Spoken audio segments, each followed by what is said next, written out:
ಎಷ್ಟು ಚೆನ್ನಾಗಿ ಅಡಿಗೆ ಮಾಡ್ತೀನಿ ನೋಡಿ. ಪ್ರತಿದಿನ ಅಮ್ಮ ಅಡುಗೆ ಮನೆಯಲ್ಲಿ ಅಡುಗೆ ಮಾಡುವುದು ನೋಡಿಯೇನು. ನನ್ನ ಪುಟ್ಟ ಅಡುಗೆ ಮನೆಯಲ್ಲಿ ನಾನು ಅಡುಗೆ ಮಾಡುವೆನು. ಮೊದಲು ಏನ್ ಮಾಡ್ಬೇಕು? ಗ್ಯಾಸ್ ಒಲೆಯಲ್ಲಿ ಕುಕ್ಕರ್ ಇಟ್ಟು ಮೊದಲು ಅನ್ನವ ಮಾಡುವೆನು. ಬಾಣಲೆಗೆ ತರಕಾರಿ ಹಾಕಿ ವಿಧ ವಿಧ ಪಲ್ಯವ ಮಾಡುವೆನು. ಏನೋ ಮರ್ತಿದ್ಯಲ್ಲ ಚಿಟ್ಟಿ. ಉಪ್ಪು ಮೆಣಸು ಸಾಕ ಎಂದು ಬಾಯಲ್ಲಿ ಇಟ್ಟು ನೋಡುವೆನು.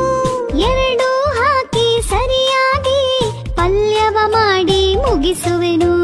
ಆ ದೋಸೆ ವಾಸನೆ ಘಮ ಘಮ ಅಂತಿದ್ಯಲ್ಲ. ಕಾವಲಿ ಮೇಲೆ ಹಿಟ್ಟನ್ನು ಹೊಯ್ದು ದೋಸೆಯ ಬೇಯಿಸಿ ತೆಗೆಯುವೆನು.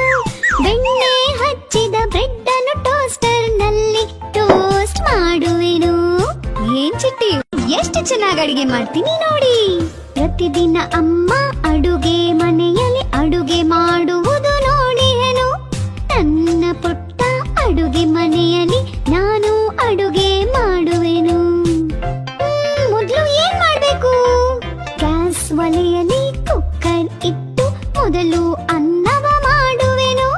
ಬಾಣಲೆಗೆ ತರಕಾರಿ ಹಾಕಿ ವಿಧ ವಿಧ ಪಲ್ಯವ ಮಾಡುವೆನು. ಏನೋ